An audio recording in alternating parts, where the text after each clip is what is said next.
what exactly is neuroplasticity, and how can understanding about neuroplasticity make a difference to us in our world? That's what we're going to unpack on this video with Dr. Susan Hillier.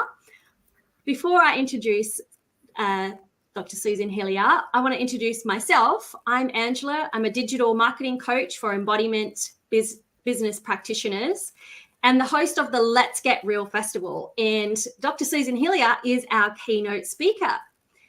And I want to acknowledge the land that we are both standing on today are the traditional lands of the Kaurna people, and I respect their spiritual relationship with this country.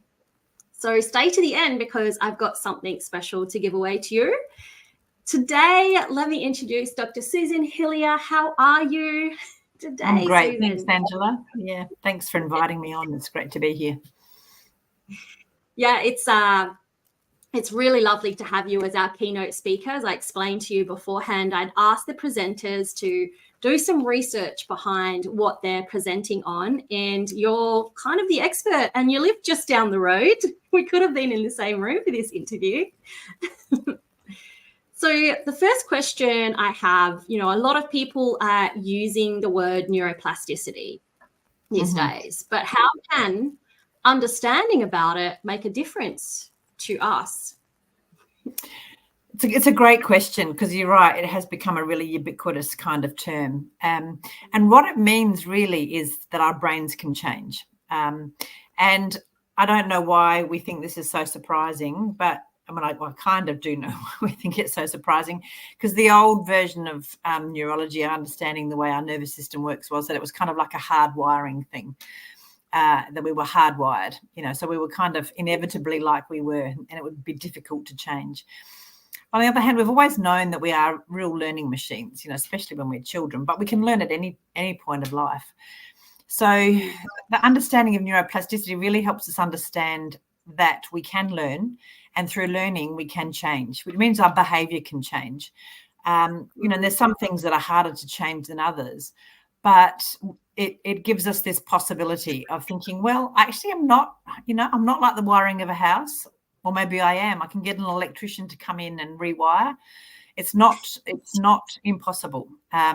So that's why it's really important that we understand that that's what it is. And it's no more and no less than that. So when people talk about it as some kind of big marketing tool, really what they're saying is we acknowledge that as individuals we can change, and then as a collective we can change. We can change our minds is actually kind of what we're saying. So I have been known to very facetiously say to people, who tell me, oh, well, I do neuroplasticity therapy. I go, well, so does your music teacher. So does every time you read a book. If you're affected by a book or a movie, something's changing in your brain. As soon as we have a realization, or we find something funny that we've never thought of before, that's neuroplasticity. So it's this idea that we are not concrete beings. We're not robots, that need somebody else to change us. Yeah, fantastic. So I just wanted to mention to those watching, so our festival, Let's Get Real, is happening starting this weekend, and Dr. Susan Hillier will be opening and giving us more in-depth information about neuroplasticity. And what the presenters are doing is sharing some of the research that's out there at the moment, and then giving us practical tools to take away and help this neuroplasticity happen and change our brains, which is really exciting. So it's from the 10th to the 15th of March next week. So the next question I have for you, could you tell us a little bit about your work at the university, and how long you've been working in this field? So I trained originally as a physio, and I always worked in the area of neurology, which means the area where working with people who have had problems with their brain or the nervous system in general.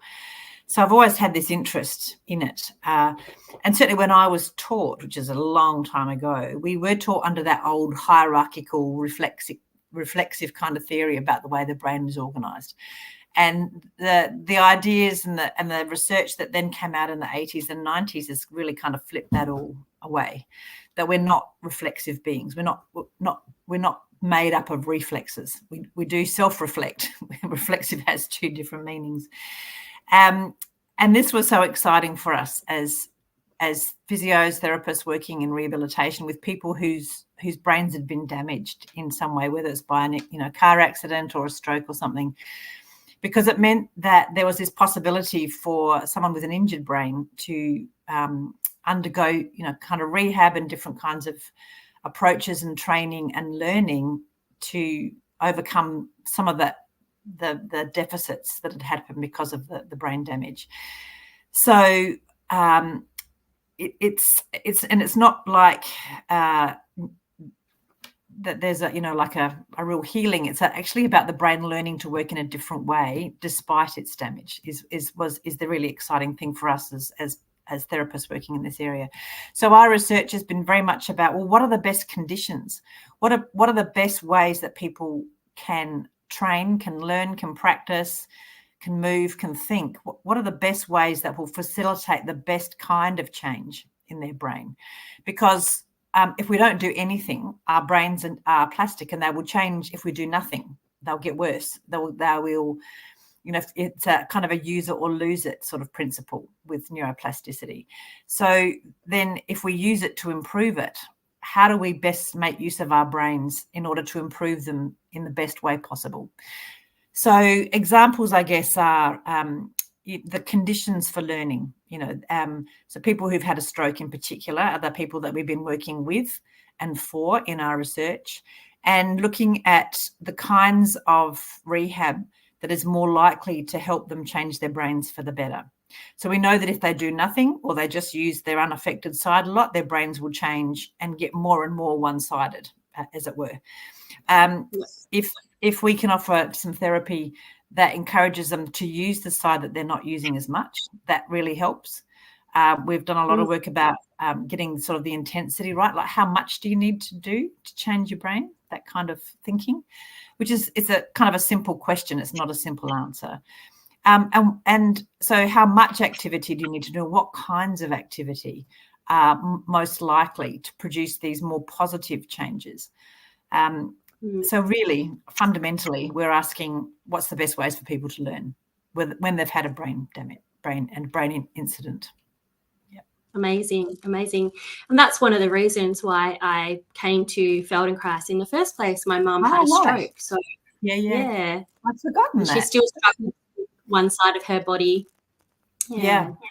So you would know firsthand.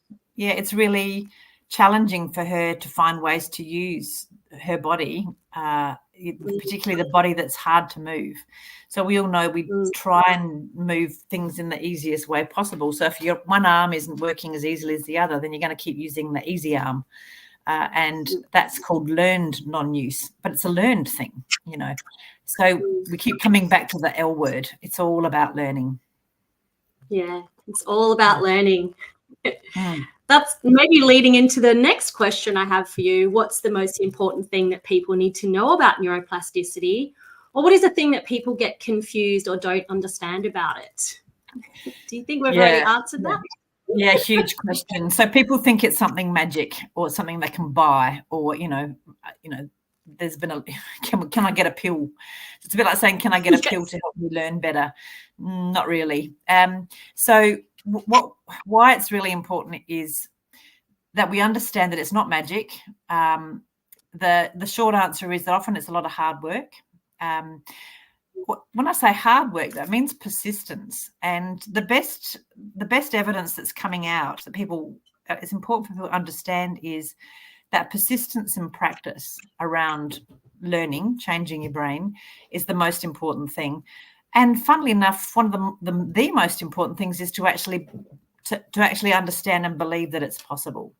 So there's been some studies around, simply educating students that, it is possible to change their brains, helps them with their mental health. So that if they are in a period of life when they're feeling depressed or anxious because they've just started university or something, and you give them a workshop about, well, this is not how you are. It's a state that you're currently in, and these things are constantly changing in your brain and in your body, that you can influence this. Simply having that knowledge is probably one of the most key things. So you could say that's hope, you could say that's understanding, you could say that's knowledge, whatever you want to call it. That's the start, is the start that if I can become more aware of what is happening inside of me and outside of me, and that I have the possibility of making different choices and practicing different thoughts and different emotions and different movements and different tasks and different habits, that all of these things can change. Amazing. Yes, definitely. It definitely helps me when I'm in one of those life pickles that we all struggle with. Yeah. And look, this is kind of an ancient wisdom, isn't it? That, we're not the first person to say this too shall pass, but it's true in the brain. This too shall pass. This thought shall pass. This mood shall pass. So that's such a key. It's such a key beginning. Exactly. Yeah. Exactly. So the last question I have for you today is about Feldenkrais. In Feldenkrais, we could say that we do active learning really with an attitude of play. How does active learning impact the brain plasticity? Yeah, so as we're starting to understand more about what leads to more beneficial widespread changes in the brain, we're understanding the conditions for that. One of them is a sense of curiosity, actually, because literally what that does is kind of open us up to contemplating different kinds of connections, different kinds of how those manifest different thoughts, different ways of seeing things. So if you think about a different way of seeing something, is actually comes out of a different wiring in your brain. These two things it's two sides of the same coin. So this idea of play is really important because it opens us up to a more creative way of changing our brain. Of course, we can learn something through rote learning, like I'll just, do my times tables 100 times, and yes, I will learn them. But if we play with it, there's something about the level of our attention and intention, and we know that really influences positive benefit from a neuroplastic point of view. And if it's something is meaningful, like if we're enjoying it and we're engaged, then it's more likely to have positive changes as well. So this idea of being actively engaged and play with curiosity and keeping the judgment out and kind of engaging with this very sort of I don't want to say neutral because it sounds a bit bland, but, not going into judgment or criticism or this is really good or this is really bad, but just going, what is this? This is really interesting. This is curious. That is kind of the substrate for really the potential for our brains to really change. Yeah, amazing. One of the presenters, her topic is on curiosity and neuroplasticity. Fantastic. So exciting. Yeah. And what's funny is I actually had a little conversation with my son this morning. He's not enjoying it before. And I said, the whole system needs to be upheaved. I'm from the education world and I'm in the arts world. And that's what we do through arts. We creative, we play, there's all that critical thinking skills. And yet so many schools are cutting some of the arts activities, especially the one that I love, dance, that I taught dance. And he's like, why am I learning my times tables instead of, practical life skills that are going to help me in my future? So even at 9 years old, he understands that, it would be a way of, and I know there's a lot of education systems that are tapping into how can we make that kind of maths playful? How can it have meaning? How can we be curious about it so that he understands that if he's, choosing a dozen eggs and he wants to get, however many, and he has to times it by 2 to get 2 dozen eggs, or, that we're not, Feldenkrais isn't the only educational approach that really recognises that children's brains, they want to know, why do I need to know this? Like, what is the benefit for this? Where's this going to take me? What's it going to afford me? So that gives it meaning. And then meaning is also another really important, ingredient for learning. Yeah. Yeah, exactly. And with where the world's going with AI, we do need those critical creative thinking skills to be able That's right. That's right. Yeah. They're, the jobs that they're going to be going for, my 9-year-old, haven't even been created yet. So no, that's right. Yeah, and what makes us so distinctly human is this curiosity, isn't it? This wanting to know why, this wanting to look under the bonnet, wanting to be better, the wanting to improve ourselves, the wanting to explore and have adventures and all those sorts of things. You'd like to think that's what makes us human. So in a way, you could say that all this is about finding our humanity, if I can get that big, so that we're not robots, we're not chat GPTs, we don't just regurgitate other things, we actually, create new. Exactly. What a fantastic conversation. I'm really looking forward to your presentation opening the festival this Sunday for me, Saturday night for the USA. The replays will be up in the festival.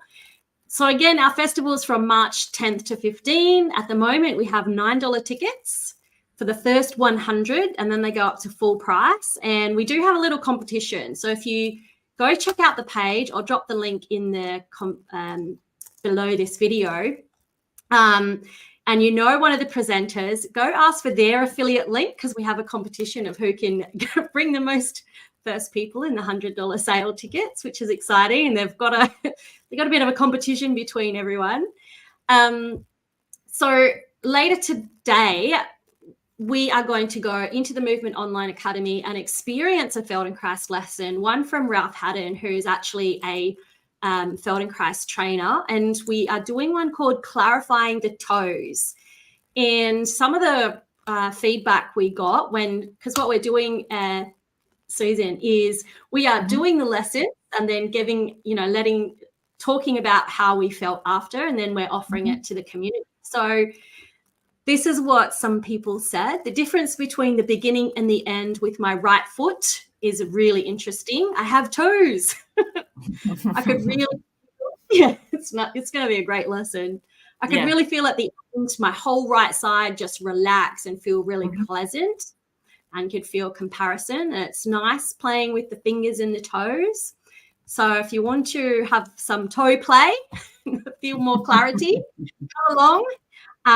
You just you can join for free, movementonlineacademy.com, and that's where the 20-minute lessons that we're offering. So is there any last words you would like to share with the audience before we jump off, Susan? Well, one of my favorite things is about enjoy. If you're enjoying what you're doing, as we all know, again, this is one of those sort of universal truths that we kind of know, but we need to be reminded, is take some time out for yourself and enjoy, because that time invested in yourself, as you've just heard from those quotes, you'll feel different. You'll feel a difference. You'll feel better. You'll actually experience what we're talking about in the way that you experience your body. Great. Enjoy. Yay. Yeah, thank you. Thanks. And I'll just add, so going into this festival period, launching like we're doing online, there's a lot of behind the scenes work. It's stressful. You're under the pump. And I said to the team, I need to be getting on the floor. So that's why we're doing these 2-minute lessons. I'm like, you're coming with me. We're going to do the lessons. We're going to offer it in the community. So we've been doing 2 a day for the last 2 weeks, which has just been lovely and keeps me calm and focused. And great. Great. That's good. That's good. Makes such a difference. Yeah, perfect. Thanks again for joining me. And go grab your tickets, people, and join us for the festival. Thanks again. Thanks, Angela. Bye. Bye-bye.